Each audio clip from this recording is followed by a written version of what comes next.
तो गाइस यार आज हम लोग बात करने वाले हैं यहाँ पे म्यूचुअल फंड एसआईपी के बारे में। पिछली वीडियो मैंने आप लोग देख सकते हो यहाँ पे मैंने वीडियो डाली थी, तो बहुत से लोगों के उसमें क्वेश्चन भी थे कि भाई ऐसा कैसे। मैंने उसमें लिखा था कि भाई क्या म्यूचुअल फंड एसआईपी स्कैम है या फिर क्या है भाई, क्योंकि ये आपको गरीब बना रही है, अमीर बना रही है, या फिर क्या बना रही है।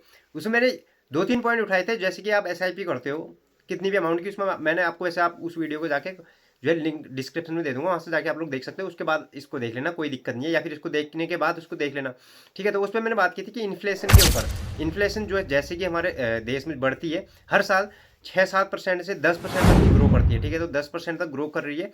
और अगर यही हम बात करें टैक्स की, ठीक है, उसके ऊपर टैक्स भी तो लगता है। जो जब आप लॉन्ग टर्म के लिए इन्वेस्ट करते हैं तो उसके ऊपर टैक्स भी लगता है, लॉन्ग टर्म गेन टैक्स लगता है। तो उसमें आपका जो बराबर हो जाता है। देखो, एक तो आपका इन्फ्लेशन की मार रहती है, ऊपर से आपका जो है टैक्स लग रहा है, जो कि 12.5% का लॉन्ग टर्म का टैक्स लगता है, जो आप लॉन्ग टर्म इन्वेस्ट करते हो एसआईपी के थ्रू, ठीक है।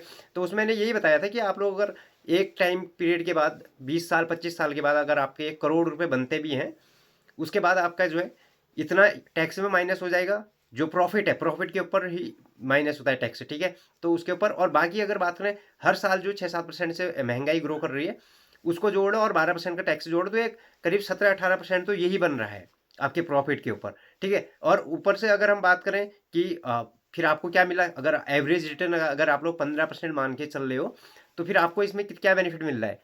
तो इसी के ऊपर जो है ये पूरी वीडियो रहने वाली है। छोटी सी वीडियो होगी, ज़्यादा बड़ी वीडियो हम यहाँ पे नहीं बनाएंगे। देखो, इसमें आप लोग ना, स्कैम नहीं है एक तरीके से। अगर बहुत से लोग इसको जो है गलत उसमें ले लेते हैं कि उसमें बहुत से लोगों के कमेंट ये भी थे कि भाई अगर इतना हमारा इन्वेस्टमेंट है और इस पर टोटल टैक्स से इतना कट जाएगा तो फिर इसमें बेनिफिट ही है। तो देखो, टैक्स आपका जो है प्रॉफिट पे लगेगा, आपका जो इन्वेस्टमेंट अमाउंट है उस पर कोई भी टैक्स नहीं लगेगा, जो उसके ऊपर का प्रॉफिट है उस पर लगेगा।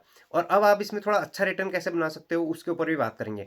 देखो, जैसे बात रही इन्फ्लेशन की, ठीक है, जो महंगाई बढ़ रही है आपकी हर साल 5-6-7% से ग्रो कर रही है, तो हर साल आपका कहीं ना कहीं इंक्रीमेंट भी तो हो रहा है। कहीं अगर आप लोग जॉब कर रहे हो, बिजनेस कर रहे हो, कुछ भी कर रहे हो, तो उसमें भी आपकी ग्रोथ मिल रही है ना।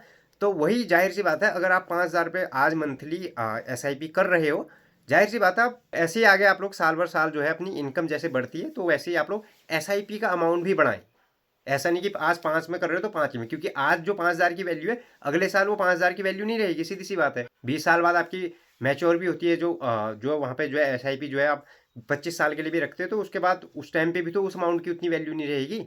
तो कुल मिला के कहने का मतलब यही है, आपकी जो अर्निंग है, अर्निंग के सोर्स कुछ भी हो सकता है, बिजनेस है, जॉब है, उस पर आपकी जो भी आपका जो महंगाई बढ़ रही है, तो उसके साथ में आपका, हालांकि ये तो जाहिर सी बात है कि उतनी परसेंट के हिसाब से आपकी इनकम नहीं बढ़ती है, लेकिन फिर भी जितनी भी बढ़ रही है सैलरी उस परसेंट के हिसाब से थोड़ा आप 5,000 से ऊपर जो है अपना एसआईपी कर सकते हो, या 10,000 कर रहे हो तो 10,000 से ऊपर जितनी भी आप एसआईपी अभी करंट में कर रहे हो, तो आगे चल के आप उसी हिसाब से परसेंटेज के हिसाब से एसआईपी भी बढ़ाओ, ठीक है। ऐसा नहीं कि भाई तुम 25 साल तक 5,000 रुपये जो है इन्वेस्ट कर रहे हो उस पर। एसआईपी बढ़ाओ भाई, एसआईपी का अमाउंट बढ़ाओ, कोई दिक्कत नहीं है। एक अच्छा रिटर्न आपको जो है उस टाइम पीरियड पे आपको देखने को मिल जाएगा। जब आप लास्ट में उसको देखोगे तो हाँ, रिटर्न अच्छा बन जाएगा। बट यही है कि भाई तुम अमीर तो नहीं बन सकते उससे, क्योंकि करोड़ भी बन जाएंगे, 2 करोड़ 5 करोड़ 10 करोड़ भी बन जाएंगे, उस टाइम पे उसकी वैल्यू जीरो, मतलब जीरो नहीं, उतनी नहीं रहेगी। रिटर्न आपके अच्छे बन जाएंगे।